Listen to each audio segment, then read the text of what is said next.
You're listening to the Back Home Network, presented by Homefield Apparel.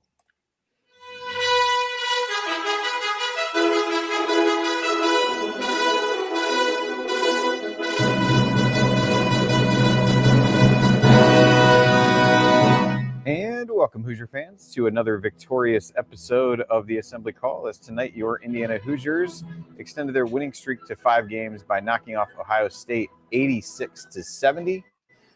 This was a game that saw basically everybody who was not Jalen Hood-Schifino get off to a sluggish start offensively for IU. His shooting kept him in it early, and then an absolutely beautiful series of basketball following the under 4 timeout in the first half saw IU go on a 15-0 run.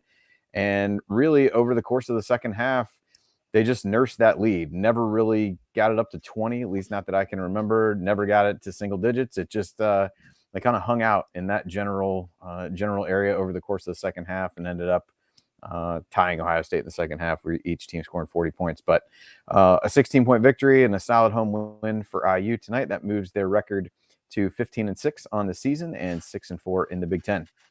I'm your host, Andy Bottoms, and I am here with Ryan Phillips and special guest Mark Titus of Titus and Tate, and we'll break it all down for you on this edition of the Assembly Call IU Postgame Show. And let's start this show the way we start every show, and that is with our Hoosier Proud banner moment. And I guess the 3.5-minute sequence is, I guess that qualifies as a moment. But IU in the final 7 possessions of the first half, coming out of, I think they're up 1.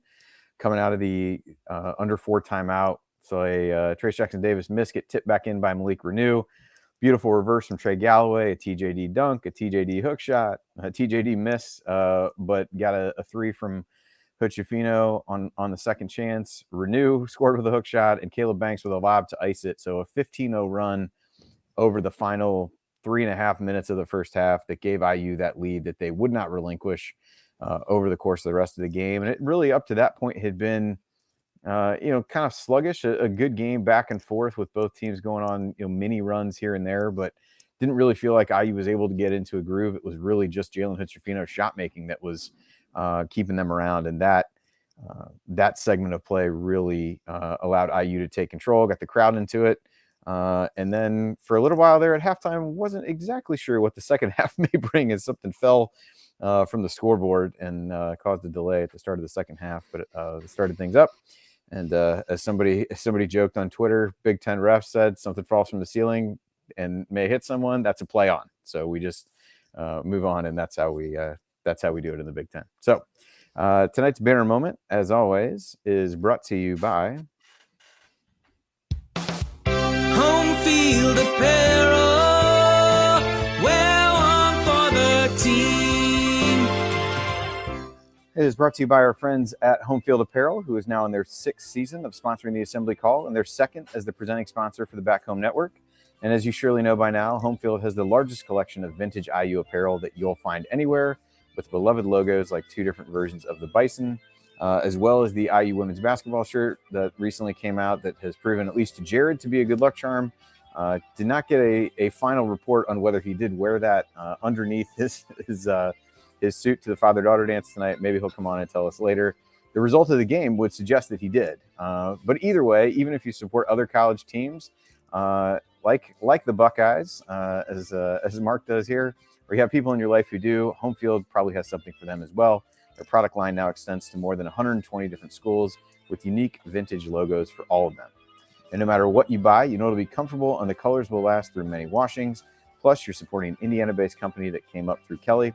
And what could be better than that? So go to homefieldapparel.com and use our promo code HOME to get 15% off your entire first order. Again, that's promo code HOME for 15% off. Once again, the website is homefieldapparel.com. Wear one for the team. All right, now it's time to move the ball, find the open man, and get some opening thoughts from the rest of our team. And I will kick it first to Ryan Phillips. Ryan, probably not a ton to rant about this evening, but what are your thoughts on tonight's game?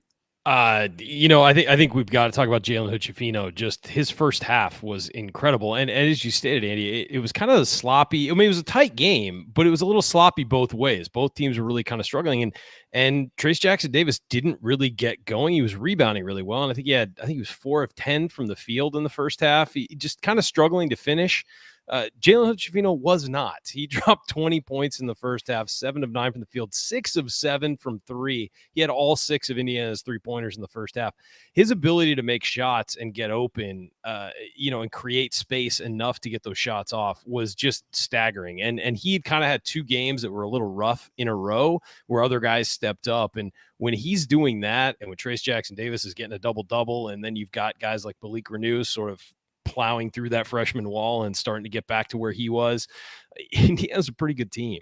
And Hood-Schifino's ability to make shots in the first half really sort of set the tone that Indiana was able to build towards and get on that run, as you pointed out in the opener. And the second half, he only had 4 points and didn't do a whole lot in the second half. But that first half really was, phenomenal, and just showed you how talented that guy is and why we should enjoy every moment that he's in an Indiana uniform, because I don't think there are going to be a whole lot more of them.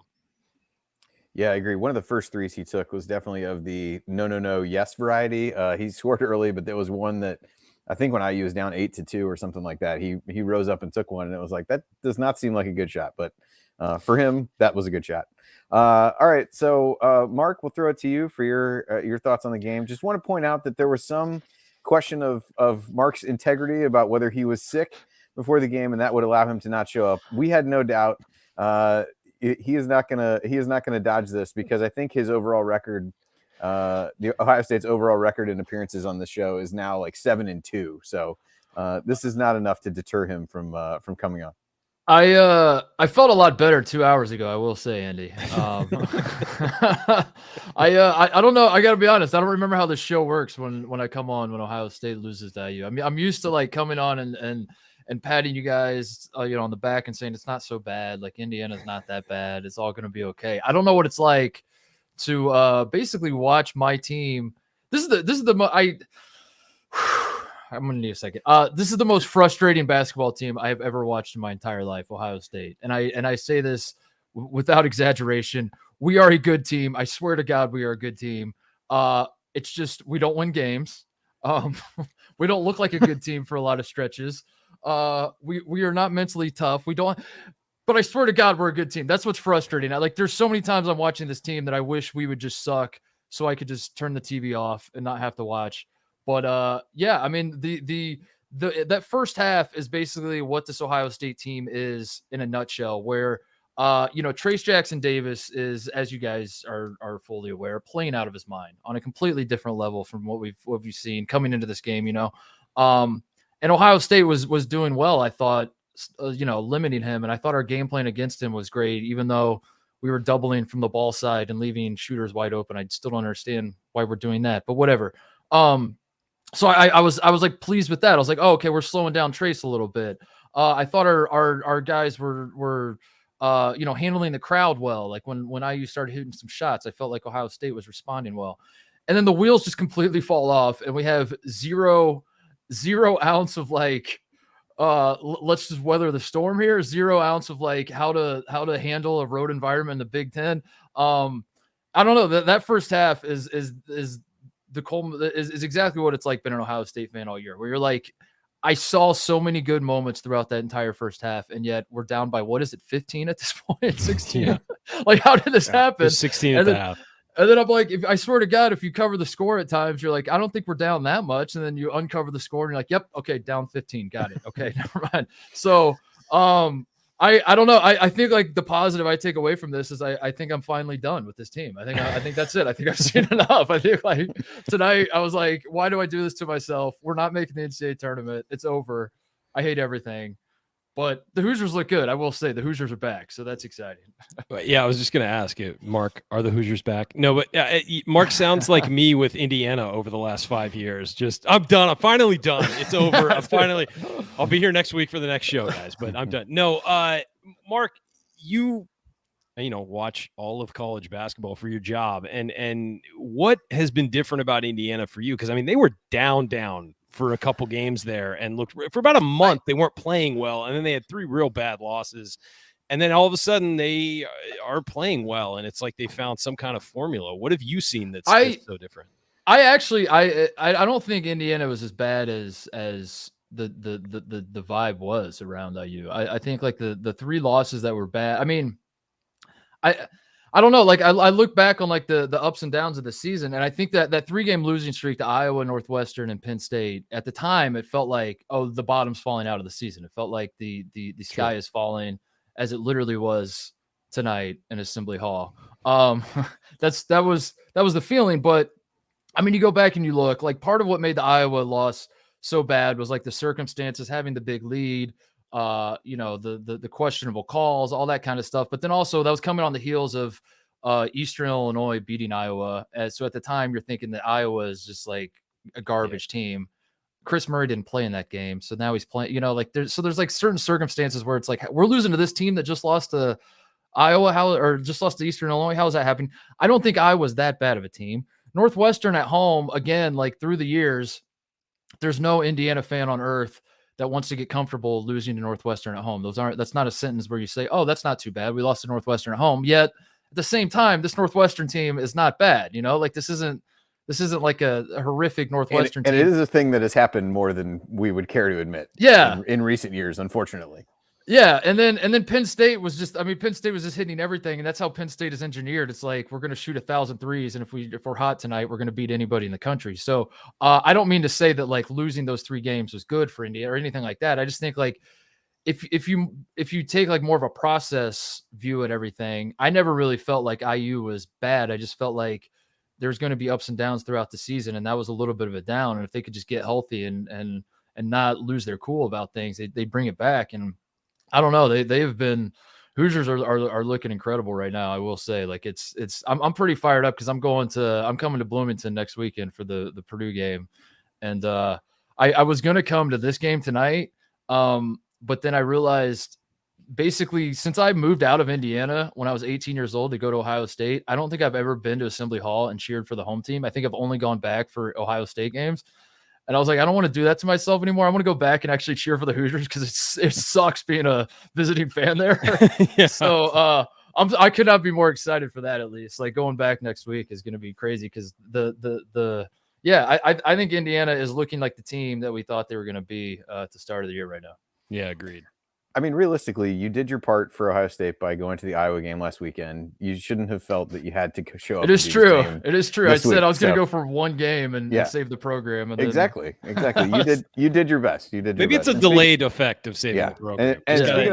And speaking of that Penn State game, the your Notre Dame correspondent that you had on Titus and Tate, that's the game to show him if you want to get him excited about. Yeah, exactly. Exactly. Not telling him to watch when they got beat by Rutgers.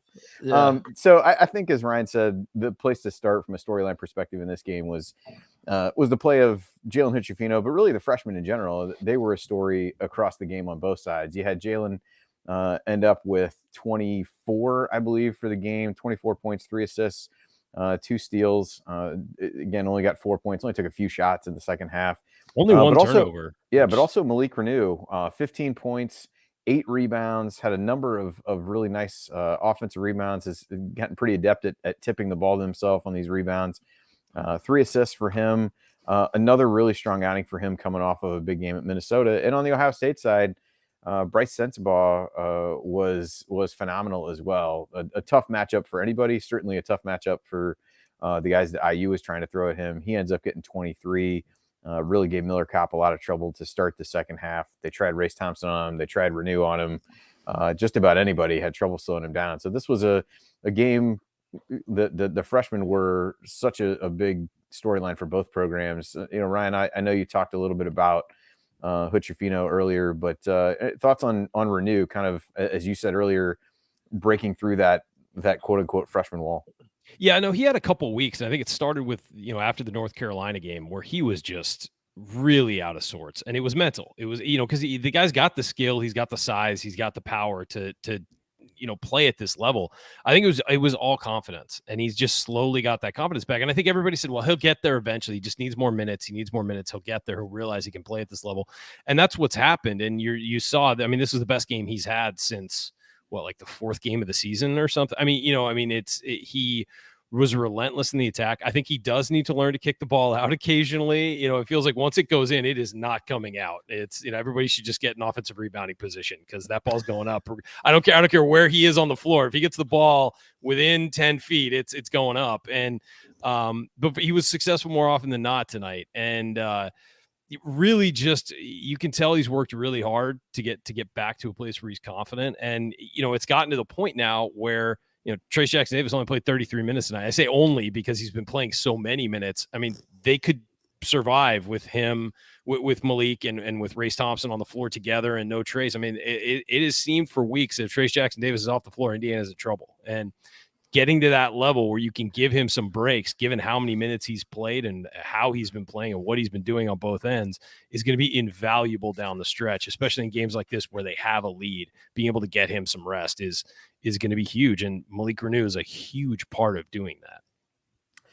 Yeah, Mark, your thoughts on the freshmen in this game, really on both sides of it. They were, I think, the story for both teams. Yeah, I would agree with that. This is the best I've seen Reneau play. I mean, you guys obviously have watched him more than I have, but this was, I heard a lot about the kid coming in. And Hood Schifino is obviously the biggest name in this recruiting class for IU. But Reneau is a guy I was aware of, and I've been following the team all year, obviously. And I don't know, I wouldn't say he was disappointing. He's just been kind of like another dude out there for the Hoosiers. And tonight, I finally, for the first time, was like, oh, I get it now. I get why this was such a big deal when he committed to Indiana. As far as I mean, Hood Schifino was awesome in the first half too. I mean, that was that first half was the best I've ever seen him play as well. And he's had some really good stretches this year. Us too. Yeah. That first half was incredible. And he almost looked surprised at times. Like he'd hit shots and like just kind of sit there and like be like, damn, I can't believe I expected the Michael Jordan shrug at some point during the first half. He was so hot. But as far as like Sensabaugh, man, I'm so sad that we're wasting what is one of the best freshman seasons in Ohio State basketball history. I mean, this reminds me a lot of D'Angelo Russell's freshman year, where it's going to get lost to the annals of time because the team is so frustrating. And all anyone's going to remember in Columbus about this year of basketball is just how frustrating the team is. And no one's going to remember that Bryce Sensabaugh is just an unbelievably gifted scorer. And he just makes it look so easy on a night like tonight when we have so many guys that look like they've never touched a basketball before. That like I was in Columbus and I watched Isaac Likely play the game of his life against Iowa a week ago, and tonight he's 0 for 1, 0 point. Like it's Sean McNeil couldn't shoot anything, and I same thing. Like I've seen this guy have games where he can't miss. So obviously, like the road environments will get to guys at times and all that. And Bryce Sensabaugh is just as steady of an influence as there is on a team, and for him to do that as a freshman, I don't know. He might be the only reason I continue to watch this Buckeye team. Honestly, it's just he's so fun to watch. He's so talented. And yeah, it is wild because the freshmen were the story of this game, and I don't think I necessarily expected that. Certainly on Indiana's side coming into this one. Yeah, I kept watching IU try to throw different guys at Sensabaugh, and then you're just sitting there trying to think about like what is the skill set of the guy that you need to be able to stop him in all the ways that he can score. And got to be big, fast, smart. I was like, yeah, IU just needs to bring OG Anunoby back, and I think that should probably do it. But otherwise, there really was no answer for him. I will say, go ahead. I will say that one frustrating thing I have about this team, I guess, is that like Bryce. I don't want to put it on Bryce, but there is a feeling of like empty calorie scoring at times where I don't necessarily think it's his fault. I just think that like when he's in the zone, we don't do a great job of like capitalizing on that and realizing that teams are now going to, double him at certain times and emphasize their defense, like play him differently defensively. We don't then like, it doesn't like open up other things for the other guys. It's just like Bryce Sensabaugh's out there like in a meaningless exhibition NBA game where he's like, I'm going to get my 23 tonight, and that's going to be that. And it's going to have no effect on anybody else. And I don't think it's his fault per se. I don't know if it's the coach's fault. I don't know if it's the other player's fault, but that becomes a little frustrating because I don't know. It's like part of the reason Hood Schifino probably didn't score a lot in the second half was I'm sure Holtman was like, guys, this guy's not going to miss. Him. Yeah, so now we're going to overplay him. And then now Reneau is killing, and Trey starts getting his points that he didn't necessarily get in the first half. None of that happens with Ohio State and Bryce Sensabaugh. He just goes out there, gets his points. I sometimes wonder if he even knows what the score is. Like if you call a timeout, you asked him, Bryce, are we down 15 or up 15? He's like, I don't know, but I got 21. Maybe he was covering the score like you suggested earlier. Yeah, but because let's be real, I don't know. It feels like we're doing okay. You guys feel good about it? No? Outside of that 3-minute stretch at the end of the first half, it was a pretty even game for the most part. They traded baskets when they did score, but obviously one team was up 15 in the second half, being willing to do that. But yeah, I mean, the Sensabaugh looks incredible, and the only way someone on Indiana was going to stop him tonight is if they were armed with a 2x4. I mean, he was going right past and around people and shooting over him. I mean, it was spectacular. But I think you're right. It's him going off didn't help Sewing get going, didn't help Thornton get going, didn't get McNeil better shots. Like it was kind of a weird phenomenon that he got his and nobody else really played off of it. Yeah, it's been that way kind of all year, and I guess that's why if you're sitting in my seat, you start losing your mind watching this team play. You just start going crazy. Like, how are we not? Welcome to the Hoosier bandwagon, buddy. Because this was supposed to be the unknown of this team. Was that we had I promise I won't hijack the show and keep going. But this was the unknown with this Ohio State team was supposed to be the freshman class because they were highly touted to an extent, like it was a group of a bunch of 4-star guys, and it wasn't a John Calipari class that was going to come in and go to a Final Four or anything, but it was a class that I think you were looking at like 2 or 3 years down the road could be kind of special. But certainly this year we weren't sure how much we were going to get out of these guys. And for Bryce to be the one guy that's now every single night, you can count on him. And now all of a sudden it's like Justice Sewing and Zed Key, who I know Zed's been banged up, and I love Zed to death. He's just not the same player right now. He's got a shoulder injury. He's got a knee injury. He's got everything else going on. But he hasn't been effective really in the way we're used to him being great. And Justice he's a big question mark a lot of the time. And Ice likely, and Sean McNeil are two guys that we brought in the transfer portal to be like just veteran sure things, like for all that Sean McNeil can't do on a basketball court, the one thing he can do is hit threes, and he's going to shoot well.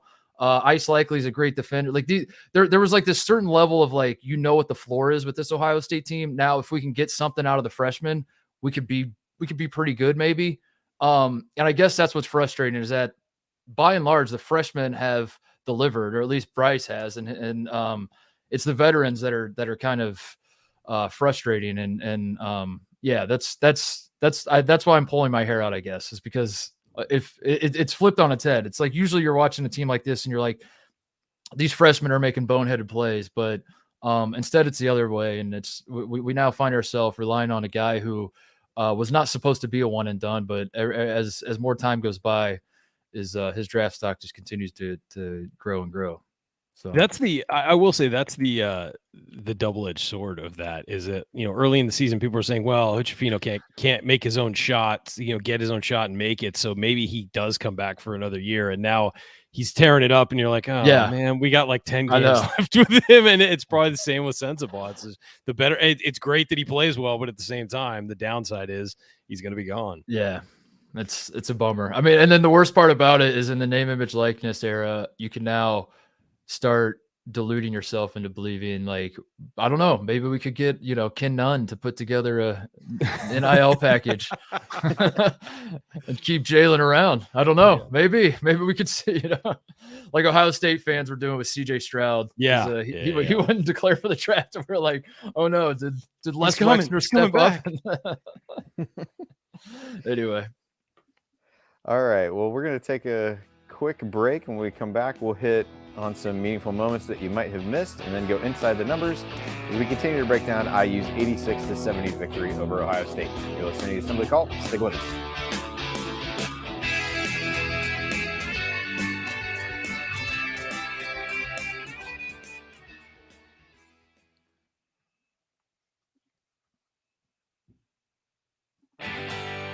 Hey guys, it's Gene Steratore, CBS officiating analyst and retired Big Ten basketball official.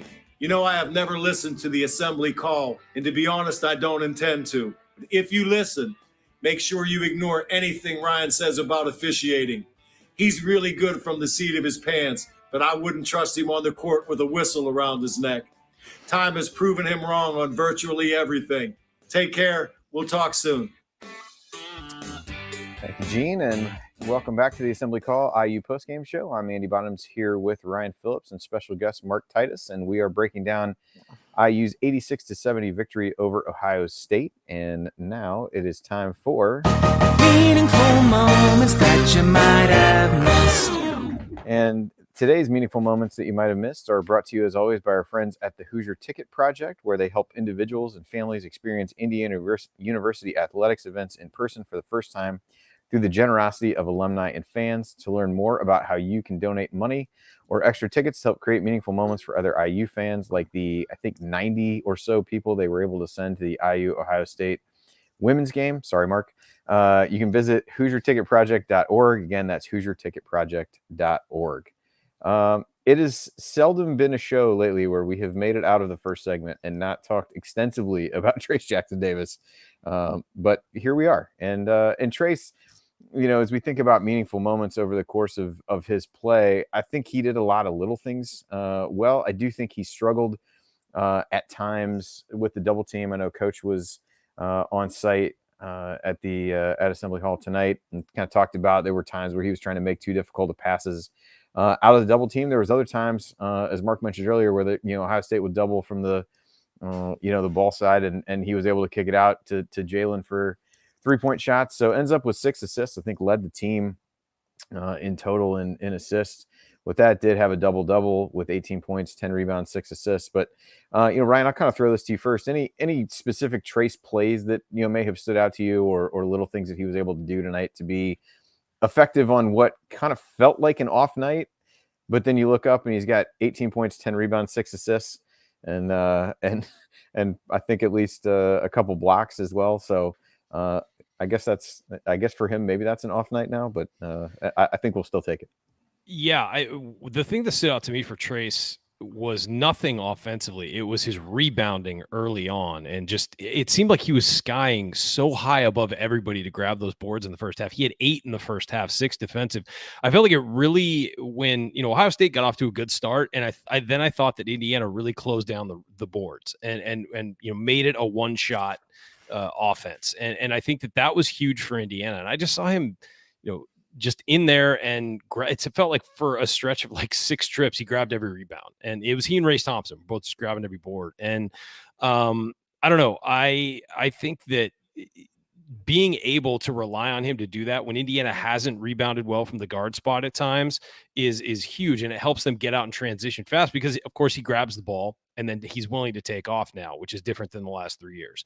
So that was huge for me. And also, compiling 4 assists in the first half, moving the ball around, getting it to Jalen Hood-Schifino a couple times off the double, and finding Hood-Schifino open for threes. Those were the things that stood out to me about him. Second half, he got his points. He did what he does on the inside. That one he finished where he lost the ball in midair and somehow finished it. And I guess it wasn't a travel. I don't know, but that finish was pretty great. At least flat-footed falling down was pretty great. But other than that, it was a workman-like performance. It was not a standout. It was a quiet 18-10. It felt like, which is weird to say in college basketball. Yeah, absolutely. Mark, you've watched Trace for a few years at IU. What do you feel like has been different for him this year in totality, but really more specifically during this last stretch of games? It feels to me like he's trusting the rest of the guys more. Like he's still carrying the team in a way he has every game he's played for Indiana. But this feels like the first stretch where I've seen like Trace Jackson Davis pass the ball out and say like, go ahead and like, in a way, he's not, this is just me projecting, but it feels like he's like, I'm passing it to you to shoot it, and not because I've run out of options of things that I can do with the ball. You know what I mean? Like that's how it's felt so often watching Trace through the years, is like he puts his head down, he's going to try to make his post move, the double comes, or he dribbles under the basket, whatever, and he's basically just kicking it out to repost or something like that. And now the ball's moving with intention, and the way he's playing right now, it basically just comes down to like if Indiana's guards and like if the guards can hit shots, hit threes, they are going to be the team that they were expected to be at the start of the season. I mean, like that they're going to become unguardable at that point, because it is hilarious to watch a man who very obviously has one hand. He goes left every single time. He if you tied his left hand behind his back, he would still try to shoot with it, just like from his butt. He would just like fling shots up from his butt. And he can't shoot from outside the paint. And everybody knows this. Every Big Ten coach has known this for 3 years, and they still can't stop him. It's incredible. Like, and I don't say that as like a criticism of him. I just say it. I don't know. Maybe part of me is like a little salty watching my team, do well against him, and he still gets 18, 10, and 6. But no, I'm just so impressed with like the game is coming to him, or however you want to phrase it. Like that seems to be like there seems to be a maturity about the way he's going about it, instead of just like I'm going to dunk a bunch and grab a bunch of rebounds, and then when we lose by 10, I hope that all the people in the media point out that I'm carrying the team. Like that seems to be like how the Trace Jackson Davis experience has been. And now for the first time, it does feel like he's got like a symbiotic relationship with the rest of the team. And it's been fun to watch on every other night other than tonight, I guess, for me. Yeah, I thought they really and I'm going to bring Coach on for this because he texted a little bit about this in the game. I thought Trace did at times struggle with the double team. And I think he is a guy who was able to defend him a little bit more in the way that a Kofi Coburn used to, really muscle him, make it hard for him to score on straight post-ups. And IU did some things to get him at the elbow where either he can put the ball on the floor, they run curls with Hood-Schifino a lot of times coming off of that. And he seemed much more effective in that scenario. Was able to score a little bit off. Renew had a really nice pass to him. I think when they were playing zone, lobbed it up to him quickly. Or maybe that was just in transition. I don't think that was one of the zone possessions. But I thought Ohio State did do a pretty good job of running aggressive doubles at him, really having Key try to push him out on the court. But, Coach, I'll bring you in as you're walking around the hallowed halls of Assembly Hall to give us your thoughts on the game. Watch your head. Trying to get away from I feel like you're walking downstairs now, where this is probably dangerous. I shouldn't be having you do this, but no, I'm trying to get away from some of the noise of the cleanup crew here for a brief report. Mark, always good to be on the show with you. Love your regular show, and sorry that you had to watch that tonight. But I just Indiana, I thought, played really well defensively. I thought Ohio State had some dudes that could score though early, and then you guys have already talked about the late run in the first half was just a tremendous separator between these two ball clubs. But man, that Sensabaugh kid is really good. And the defensive game plan, as Mark said early on the show, really gave Trace Jackson Davis some fits, and Hood-Schifino shot him out of that for the most part. And then it opened up a little bit in the second half. But I thought really great effort defensively. I thought rebounding, Ryan said about Trace Jackson Davis, everyone hit the boards tonight extremely, extremely well, was a big piece of that victory. And Indiana just keeps moving forward. So it was electric here tonight. A lot of good energy from the fans. Hopefully a preview for next Saturday. Did they ever call a technical foul in the student section for the vulgar chants at Ohio State? I mean, just no class whatsoever. Just zero class. I will have to agree with you 100%. And I mean, Ohio, Andy Bottoms lives in Ohio. So our students need to do a better job of understanding that they shouldn't be saying that F word. We have connections. Are the IU students not aware that Bob Knight is an Ohioan? I mean, come on. History lesson, please. Obviously, I would guess that many of them are not, but are not aware of that. Yes. They tend to be a little younger than us. I'm telling you, Mark, the creativity of our student section needs a boost. These kids today. Yeah. We have no idea how to cheer for our team, so we'll just use the F-bomb towards the other team. Absolutely. One of the other meaningful moments was put back by Caleb Banks in the first half, and he had a couple nice plays. I was surprised to see him get in the game. Jordan Geronimo was out, but I really thought Banks made a lot of nice little plays for a guy who had largely been forgotten about to a certain extent. And it was really his putback, I think, leading into the media timeout where Chris Holtman got a technical that then led to, as every technical leads to the opponent being called for or leads to the offending team being called for no fouls for a significant period of time, and the other team getting called for a lot. So, really, I don't know why you would. I mean, why would you ever not get a technical as you go into the game? But but anyway, so Caleb Banks, again, I was to get back to my point. Sorry about that tangent. About Big Ten officiating, but Ryan, I certainly was surprised to see Banks, but thought he really gave some good minutes. What about you? Yeah, my meaningful moment was at 11:55 in the first half.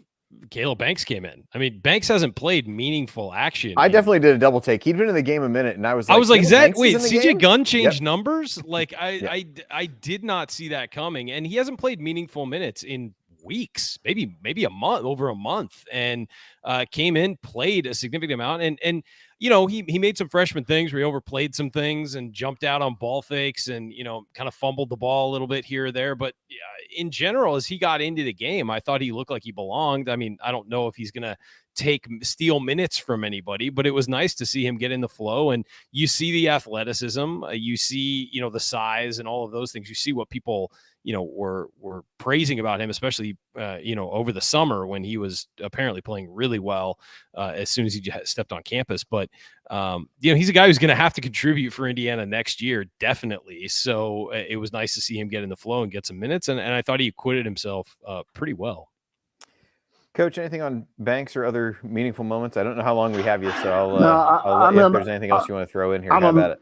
I'm going to make it quick. We got a great guest over there who needs to talk a little bit more. But Banks was real active with his hands and rebounding, and I thought he did a really good job of getting in a defensive stance and being ready to play when his time came. And he said in the press room it was a challenge to wait so long to get in the game, and that he thought he was getting better defensively.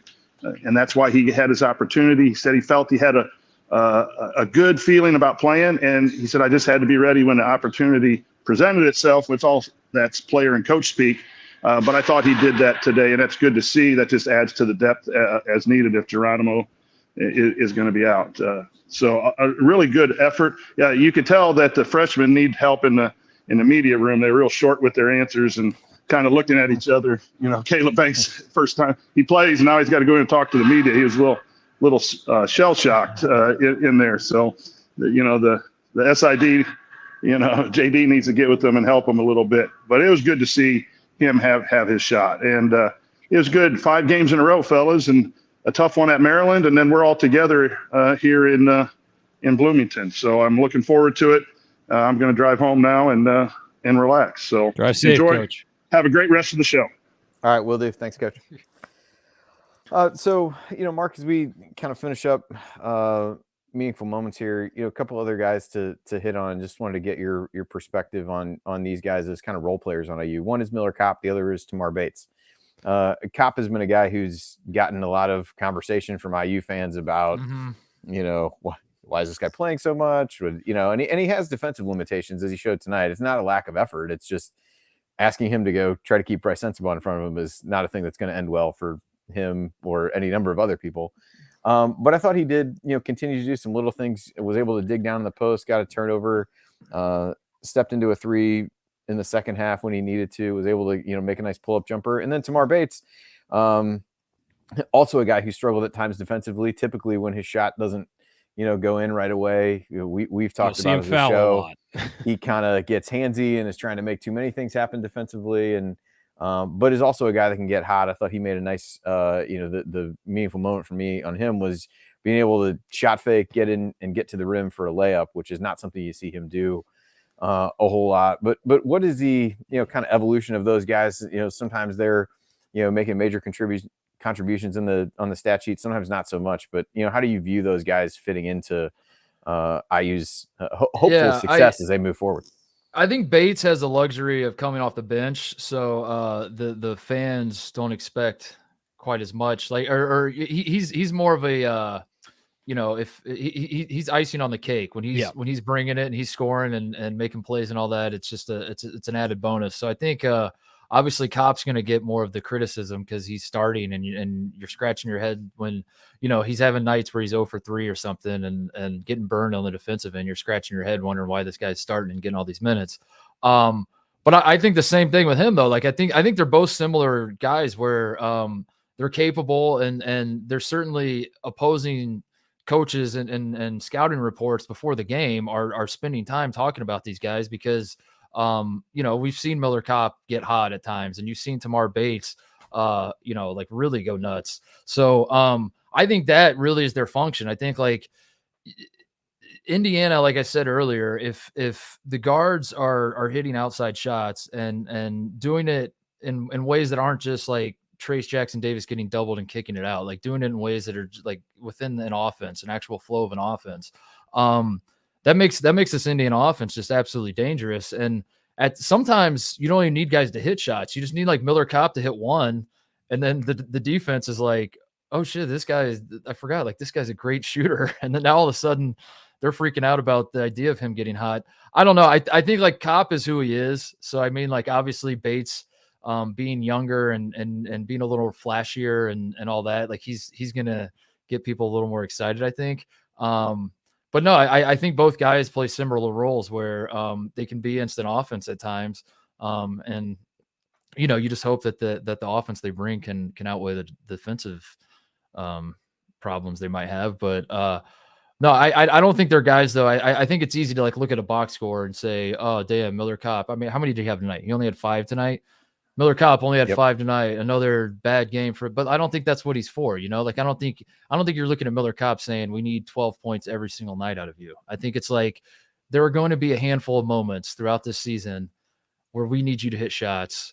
Please hit them. I don't know. Like the Kansas game was a great example. I remember watching that Kansas game. Very first possession of the game, TJD gets doubled. He swings it over to Miller Kopp in the corner. I think he airballed it, and I was like, "Well, all right, this is probably how this game's going to go," and then the Hoosiers got ran off the floor. So I think that's like his function on this team is like, there's going to be a few moments in some of these games, some of these bigger games. We need you to step up and hit the shots. And I'm hoping like he can be that guy. I still think he can, and I think like honestly, the fighting with the fan base on the internet or whatever the hell that was, it kind of reinvigorated him. I don't know. He dunked the basketball not too long after that. True, he did. It's crazy. So maybe that was a good thing in the end. I don't know. Pencil next, is that what he said? Everybody was. I believe so. Yeah. Yeah. Dug down deep for that one. Really? Yeah. Trying to bring that back apparently. So which is good. Anyway, that's hilarious. It's just hilarious. I mean, like that's college basketball and the ebbs and flows and all that is like, I mean, yeah, what was that? 2 weeks ago that the players are fighting with the fans online and the sky, and now all of a sudden it's like 5-0 since. Yeah. Now all of a sudden, like I honestly expect the Hoosiers to be favored against the number 1 team in the country next week, and like I don't know if they will be, but like it's gonna be close. I think every Indiana fan's going to that game saying like, not only do I think we can win, I think we should win. And if we lose, obviously the context of the rivalry and all that, but like beyond that, I think we're playing better than they are right now or whatever, like that's what I would imagine Indiana fans are saying, right? Don't you expect to win on Saturday? I expect a really close game, certainly. And I think that right now it tilts a little towards Indiana, given how they're playing. Like the problem is, the Edey TJD matchup is, I mean, that's going to be the determining factor. It feels like, and he is going to have to hit threes to win that game and defend the 3, which they've had issues with both ways all season. So it could be a great game, could be, so you never know. It really does feel to me like either team could win by 15, which is absolutely crazy. Yeah, absolutely. Yeah, and I think it'll be close at least at the half, and then I think it'll go one way or the other. I really do. As for Kopp, like there's so many little things that Miller Kopp does, and the reason he's starting is because he has the respect of all of his teammates and the coaches. And, even when he's not hitting shots, he's the guy getting everyone together. You can see he's the one talking constantly. He's the one grabbing him for huddles after fouls and before free throws and things like that. I mean, he's a veteran who knows what he's doing, and he rarely hurts you. I mean, defensively, again, when you just have a bad matchup, you have a bad matchup. That's not his fault. He's working hard, but there are physical limitations.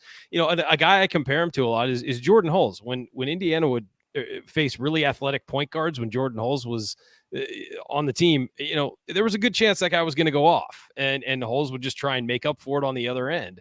I feel the same way about Miller Kopp, and I think Kopp is a guy who works really hard and plays really hard. There are just physical limitations. I do think they need to run more plays specifically to get him open shots. I've been saying that since he stepped on campus, instead of just have him sort of on the perimeter hunting for a kick out spot. But and then with Tamar, I mean, once he sees one go through, he's it's like hitting a power up in a video game or something. He's a way better guy. He got his mushroom. He's huge, and I thought in the second half that's who he was. In the first half, he was. I mean, defensively, I don't know what he was thinking. There was one part where he just like slapped a guy 3 times and got called for a foul and looked at the official like, what are you talking about? It's like, Tamar. I think that was the one where he hit McNeil in the head, right? That's it. Yeah. He was like, it was like, what? Yeah, just looked incredulous. I was like, yeah, you hit the guy in the head. I don't know what you even want. the Big Ten, they're calling that, buddy. So, but both guys are important pieces of this team, and I think that them elevating their games makes Indiana that much better. I mean, and the ceiling of this team is not going to be determined by Trace Jackson Davis and Jalen Hood-Schifino. Those guys are going to be great. It's everybody else elevating their game as they go, and you've seen it during this winning streak. You've seen Malik Renew's gotten better. Tamar Bates had a 21-point game. Miller Kopp's hit more threes. Like, you've seen the other guys start to elevate, and that's been the turning point. And to the point where Jalen Hood-Schifino the last 2 games was okay, wasn't great statistically. The other guys stepped up and helped him win. So that's huge for Indiana, and that's what's going to determine this team's ceiling.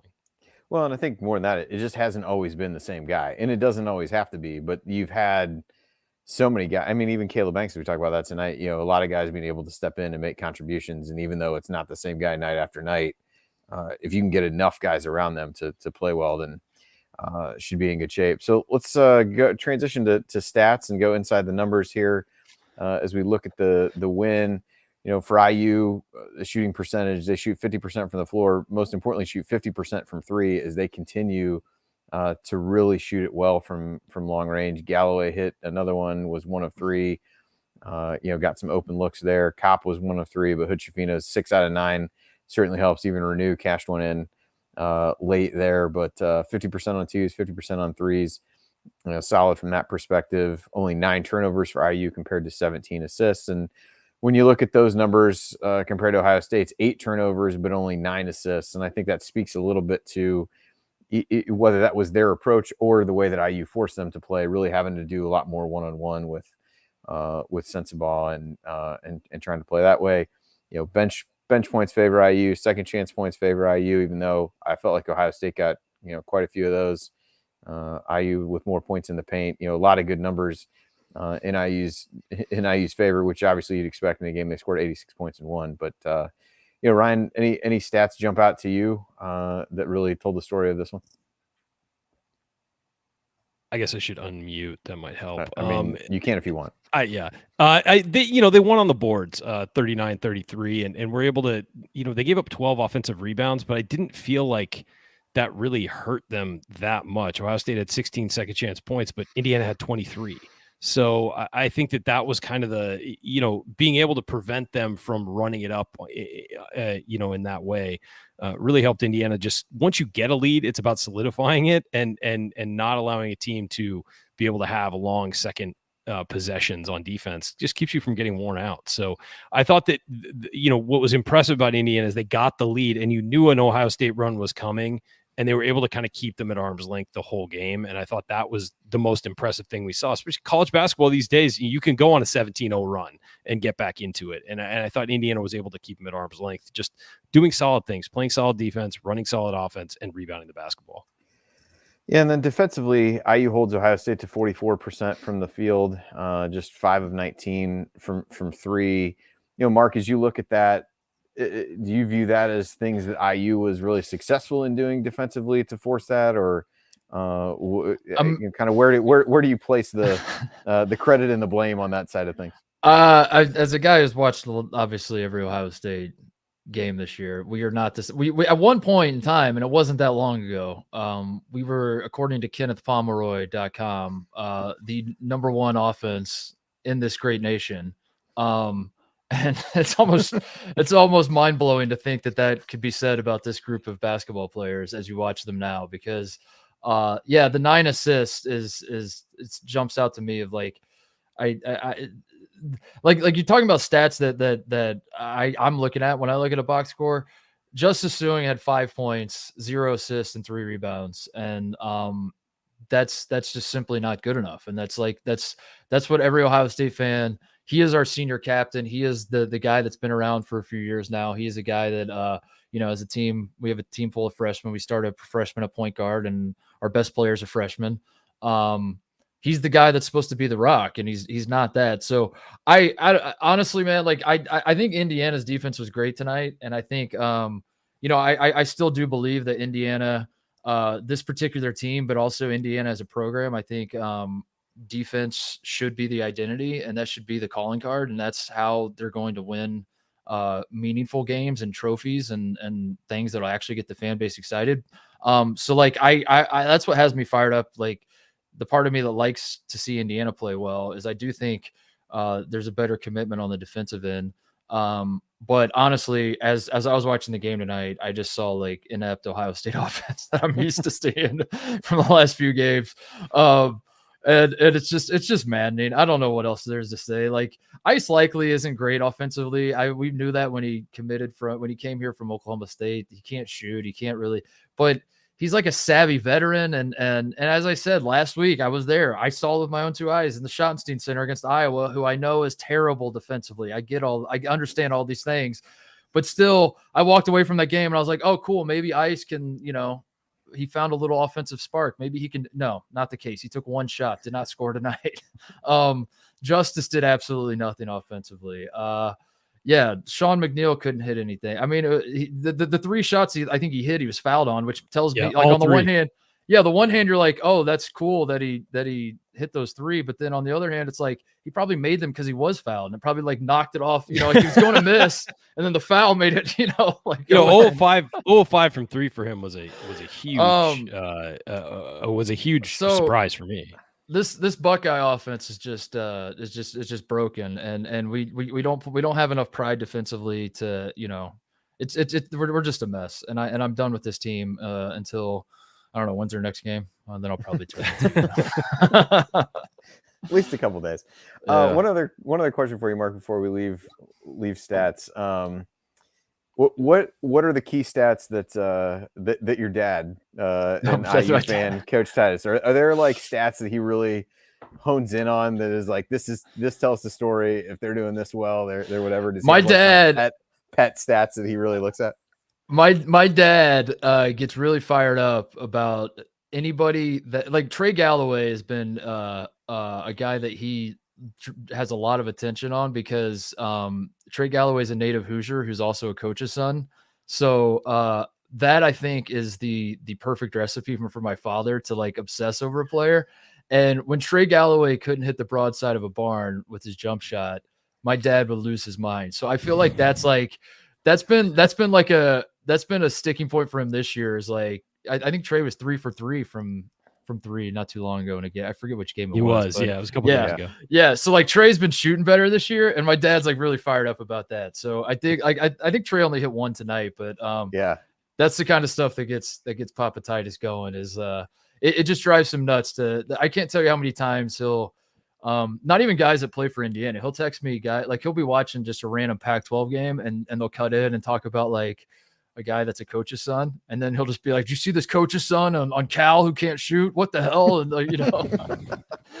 for some reason he gets fired up about that. So that's probably the stat that I hear the most about. What if I don't watch an Indiana game? I just wait for my dad to text me what Trey Galloway's stat line. You'll know exactly how the game is going just by your text messages. Yeah, perfect. All right, well, we'll take another quick break here, and when we come back, we'll hand out our game balls and the Hoosier Hustle Award, and then we'll look ahead briefly to what IU's got on tap next. So that's all coming up here on the Assembly Call. Stick with us.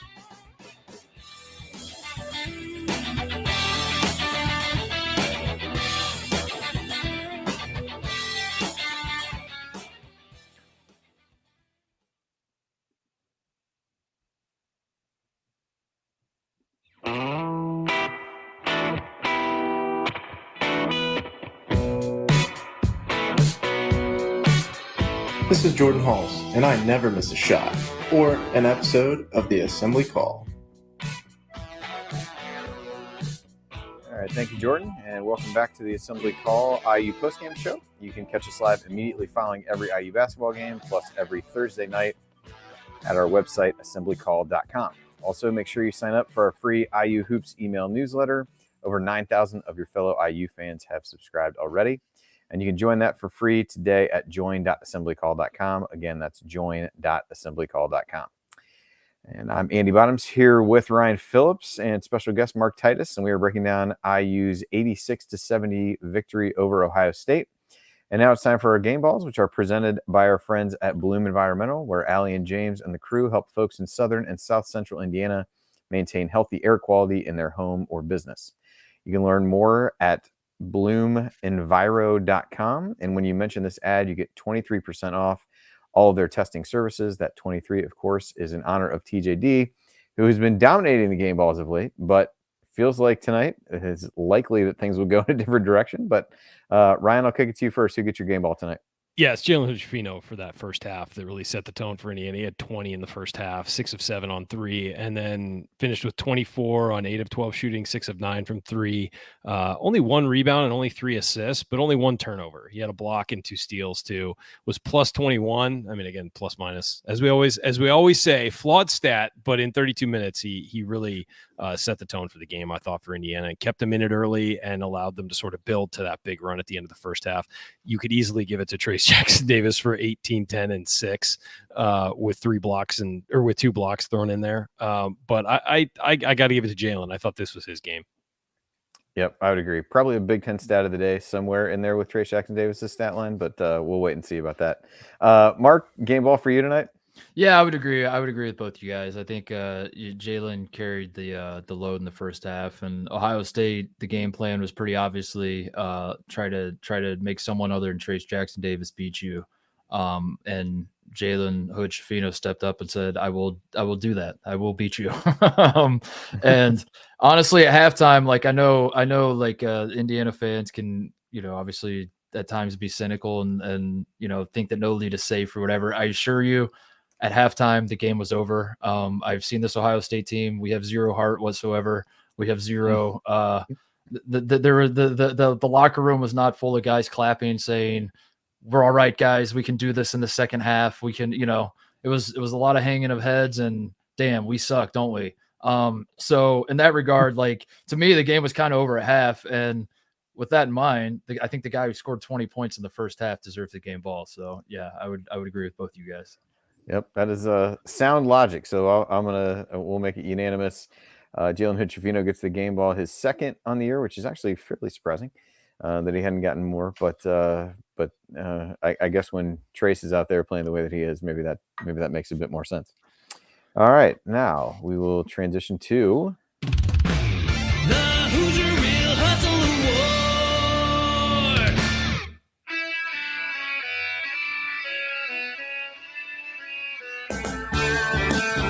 Hi, this is Anthony Leal, reminding you to check out our friends at Evansville Security Services.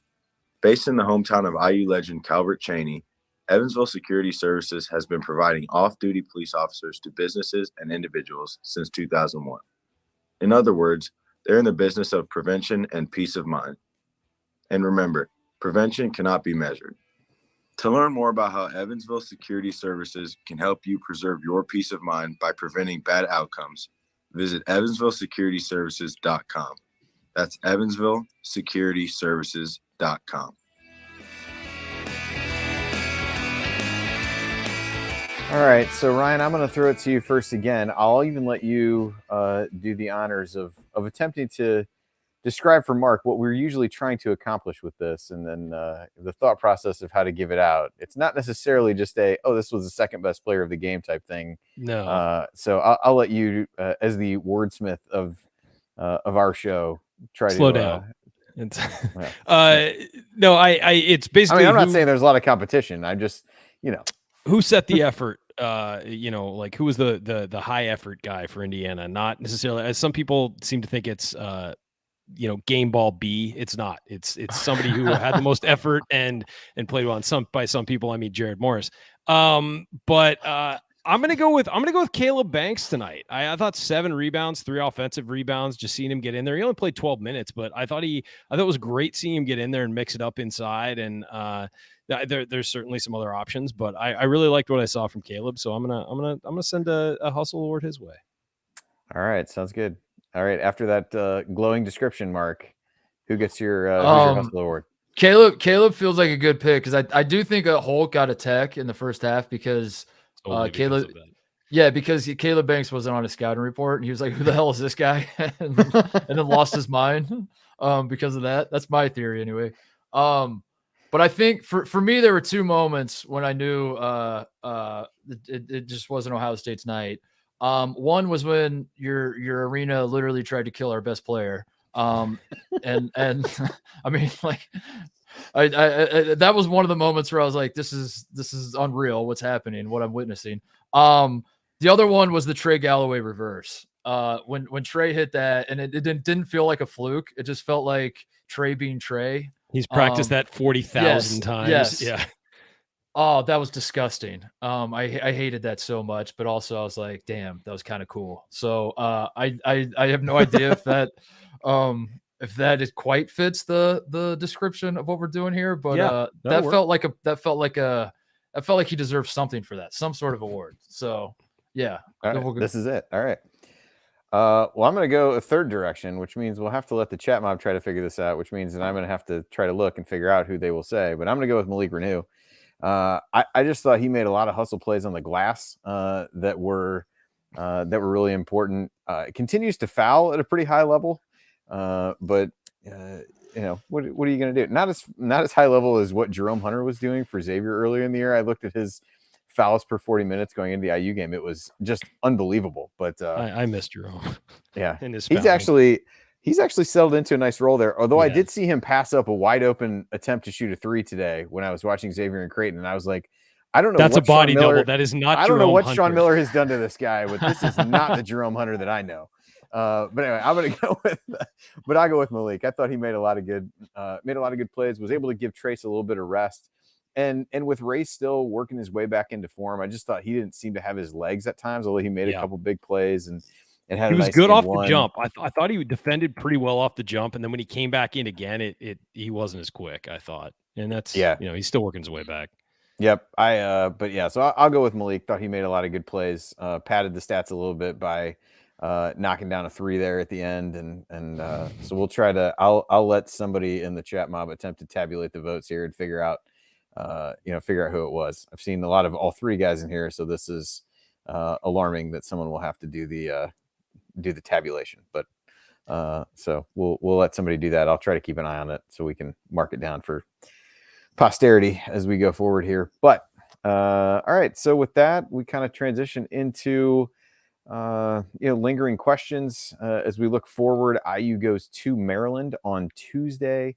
The Terps have been a little bit like IU in that they started off really well, had a pretty rough patch there, have played better of late, winning 3 of the last 4, including today at home against Nebraska. So IU has to travel. They're at home.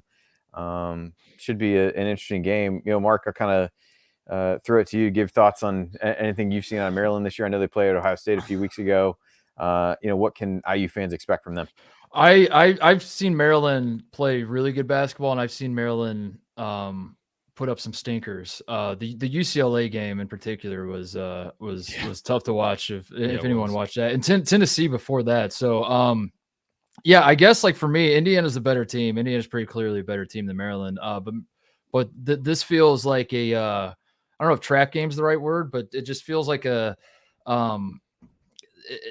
my hope, if the part of me that wants Indiana to kind of settle down and not worry about the highs and lows of being back and not being back and all that, is to not look ahead to Purdue and not start thinking about next Saturday and focus on this game, because Indiana's better than Maryland. I mean, let's just put it that way. And I know it's on the road, but yeah, I don't.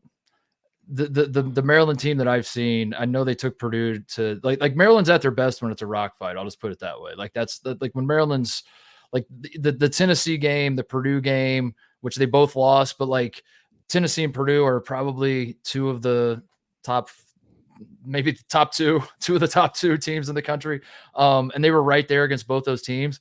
But both those games were ugly as sin. And I think for Indiana, it's like, don't fall into that trap too much. Don't make this look like an Archie Miller basketball game. Try to bring some beautiful basketball to College Park and take care of business, and they'll be fine. But at the same time, a win's a win. And if it does turn into a game like Indiana had at Minnesota and they have to gut out a game that's closer than you want it to be, then I guess that's okay too. So.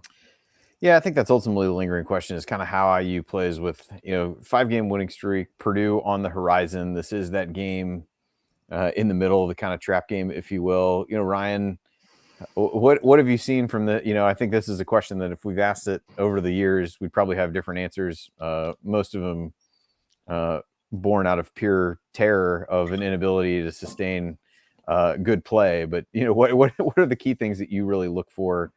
And are there things that you've seen from this IU team in recent weeks that give you maybe a different level of confidence heading into a road game in that situation than what we felt in previous years?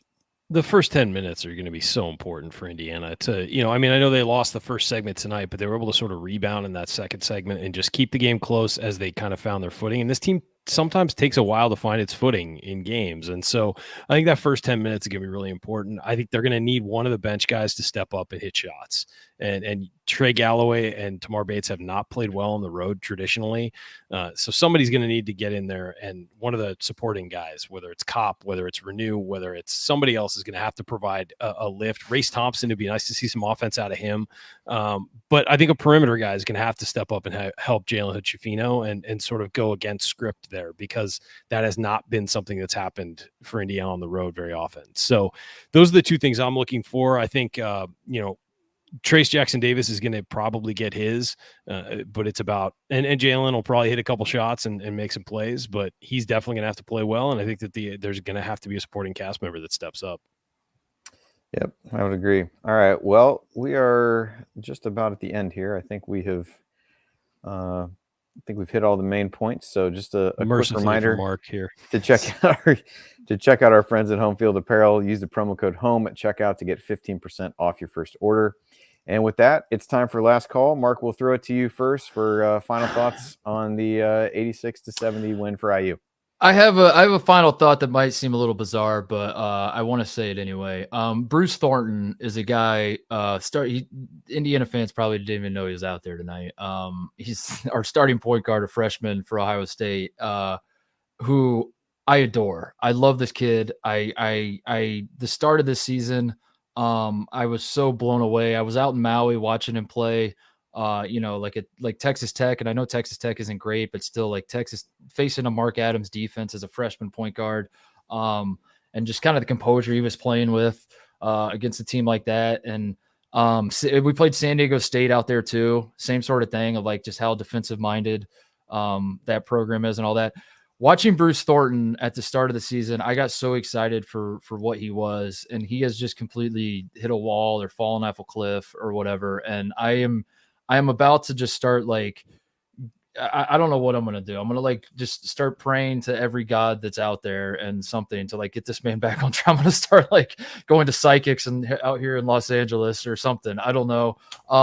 So I guess, like, my final thought is Bruce Thornton has not been playing great basketball. And what I want to say to the Indiana fans is this kid is going to stick around for a few years for Ohio State. He's going to be a very good basketball player. And when we play the Hoosiers next, probably not. Did we play you guys again this year? I don't know if we did. Just this one, I believe. It was just this one, huh? Oh, interesting how that works. You don't come to Columbus, huh? Something fishy going on.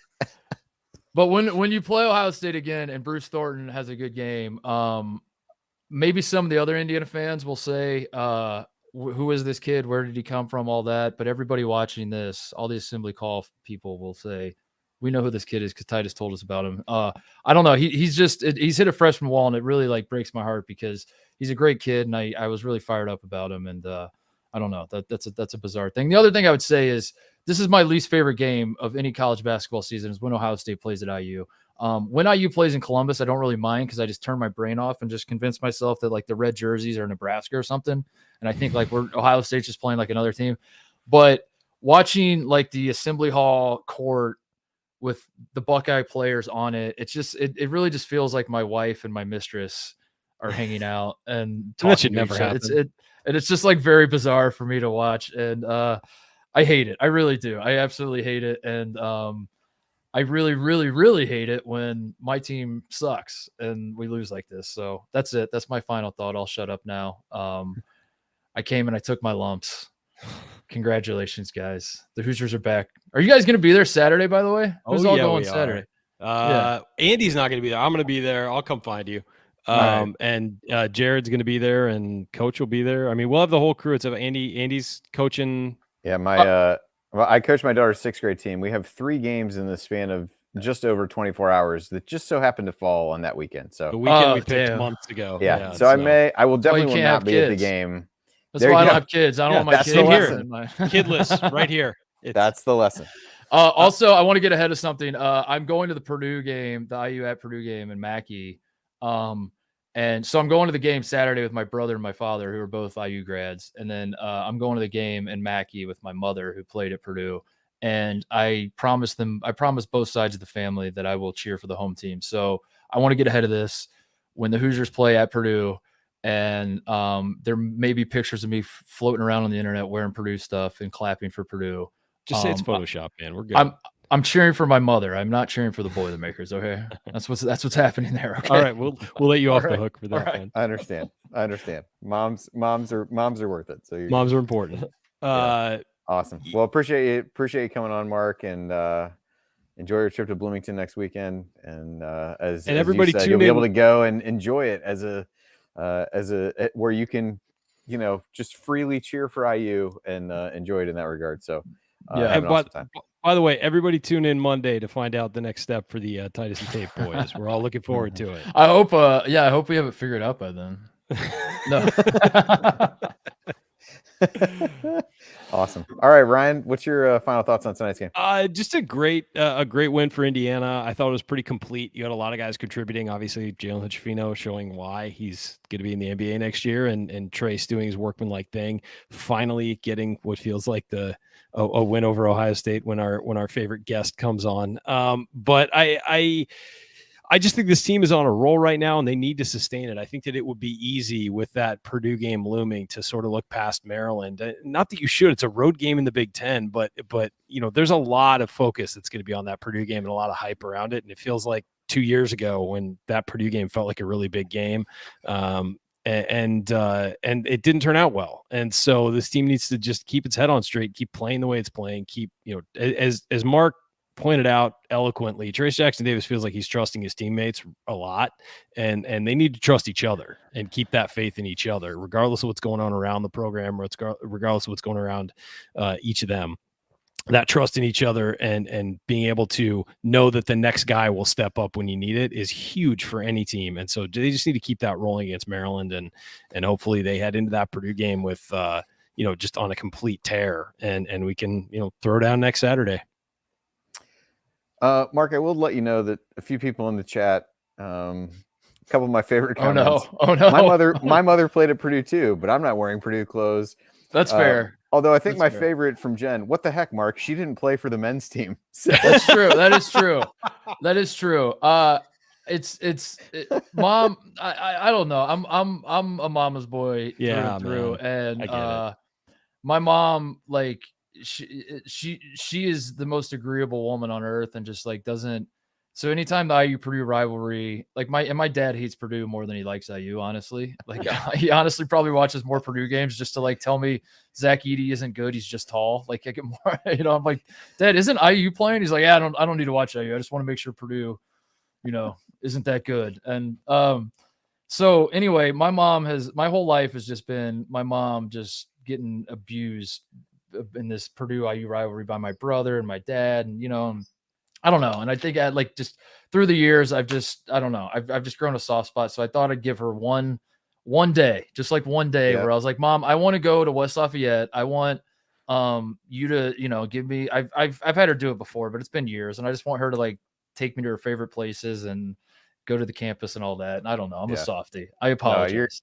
You're good. So, You're good. You're I just, forgiven, man. I thought the comment was good enough that I felt like I No, had to share it. it's fair. It's fair. I It's, but totally- that's how I was totally growing get it, up, though. Mom would be like, I played at Purdue, and I would say that. I'd be like, I'll cheer for the women's team. So I did. And when Purdue women won at 99, I was very excited for her, and I cheered for her, and we were all very happy. But I was like, no, I'm not cheering for the men. That's stupid. But Absolutely. I don't know. Absolutely. All right. Anyway. All right. Well, I'll finish this up. But, my final thoughts on the game, just another solid performance from IU. And I think what you like that you're starting to see from this team is a couple of things. One, different guys are able to step up now. It's not always the same guy. Tamar Bates really stepped up in the Michigan State game, had struggled in some of these others. Malik Renews played well the last couple games. Jordan Geronimo had stepped up in a couple games, and he's out today, and guys are stepping in for him. So just, I think it's a situation where a lot of guys are starting to play with confidence. We talked about Trace having more confidence or at least seemingly having more confidence in his teammates. They are rewarding him, but also playing more confidently as well. So I think the program feels like it's in a good spot, which traditionally over the last few years is a part when something will go horribly wrong. But I'm trying to get past that. I'm trying to get past even tonight when I'm sitting there watching the game with my wife, and she said something about being a little bit worried that there was still kind of too much time left. And that was a sentiment that I've had recently. I should have just let Mark let us know. Yeah, I was going to say, over at halftime. Should have just texted me. I would have been like, you guys are fine. Yeah, everything's good. This was over at halftime. Everything's fine. So anyway, we'll work through that. But I think a lot of fans are starting to get a little bit more confidence just based on the way the team's been playing and another good performance. And so another chance to prove themselves on the road coming up on Tuesday before a huge game against Purdue coming up on Saturday. And so it will be interesting to see how they do. But the more games they win, the more that you see them being able to deal with success a little bit better and be resilient within the game.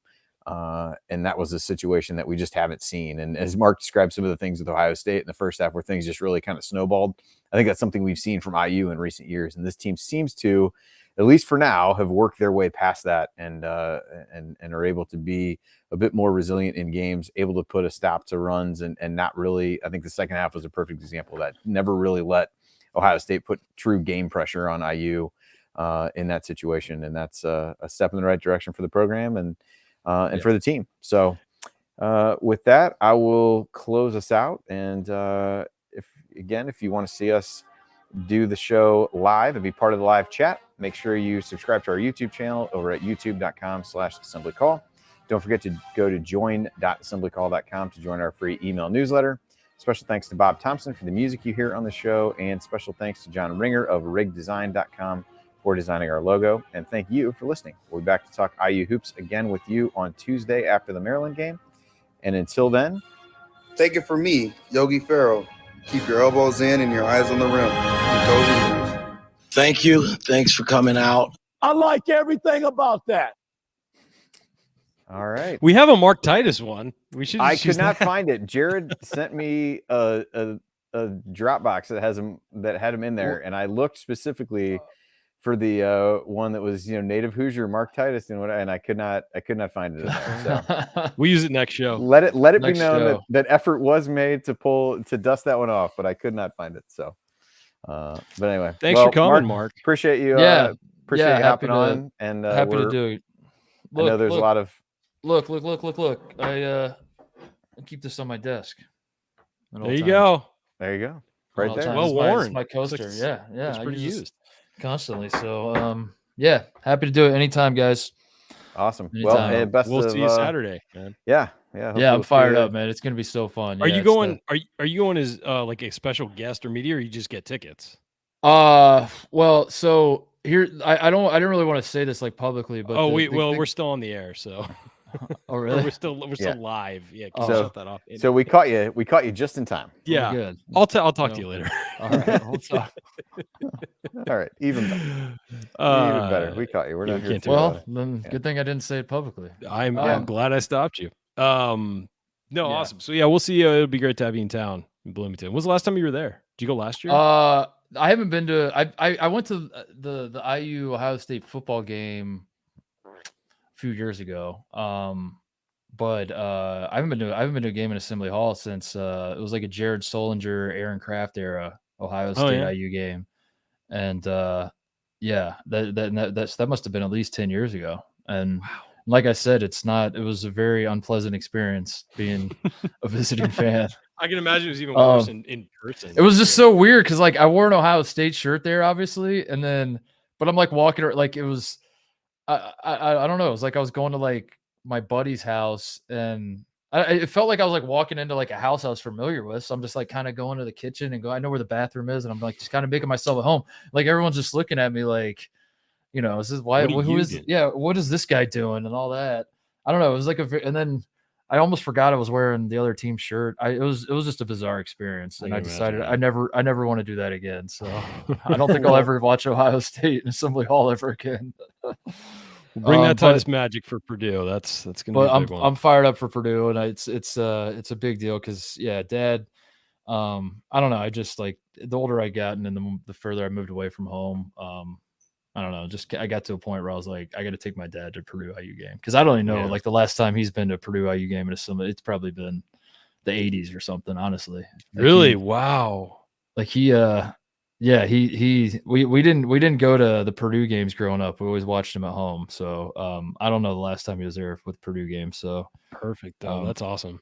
I'm excited. I told him I'll move heaven and earth. I'll do whatever it takes. We'll get him in the building and we'll see what happens. And I hope the Hoosiers win because I don't want to drive home with him. Listening to his takes. It's never a fun. It's never a fun drive home. No. Awesome. I think he will. I think he will. I really do. I'm not just saying that to pander. I think Indiana should be favored, and not by much, maybe, but I think the spread will be close. But I mean, one way or the other. But I think you're right. Those games, it tends to be close, and then it winds up being. I mean, last year's at Assembly Hall went down to the wire, but Indiana wasn't as good as Purdue, last year, and kind of won that game, and then fell off a cliff for a bit. But I think that this year they're both two really good teams with a lot of talent, and you're right. Those tend to be close, and then they spread out at the end. And they spread, yeah. But no, I think Andy, you made a great point as we were wrapping up there that like the game like tonight to me is like what like Indiana to me is back when you win a game like tonight in that emphatic fashion that you won it. Like the Purdue game, I want to, and I'm sure you guys do too. Get out of this like era of Indiana basketball where like you beat Purdue and then decide you're back. You beat the number one team in the country and you're back. Like being back, like the really great programs. They have a desperate team like Ohio State coming into your place, like with a must win, and you just beat their ass like that. Like that's the mark of like a good program is like consistent good play, consistent, not stepping up for one game. Yeah. Yes. So and the same thing. Like even if you lose to Maryland, don't let that now spoil like I don't know. Yeah. That's the thing. Like I don't know. So. Yeah, you got to get to the point where every game isn't a moratorium on the program. Yes, exactly. Yeah, not like every game of And I will let you know. And I will let you know when we get to. And I'll let you know when we get to that point. Yeah, I know, dude. It's crazy. It's crazy. Like being. Yeah, I don't know. Like we've done this for 11. We've done this for 11 years. I don't think it's ever been off of that level. Even when like they were number one in the country, they lost to Illinois one time on a backdoor cut for a layup at Illinois, and everyone was like, "Fire Crean! Cody Zeller's a bust because he couldn't what?" And I was just like, "Well, stop!" Like what? And meanwhile, like if you're paying any attention to the rest of college basketball, like everybody's losing absurd games, and Alabama's getting blown out, run off the floor, Oklahoma. Yeah, but then if Indiana, that's what I was kind of saying about the Iowa, Northwestern, Penn State. It's like, I mean, any season where Indiana loses to Rutgers, Northwestern, and Penn State, it does feel like it must be a massive failure. But context matters, I guess, and like you're not. Well, and they got those 3 bad losses all in a row. You know what I mean? Like it had been spread out throughout the schedule. You feel like okay, they had they walked into a bad game.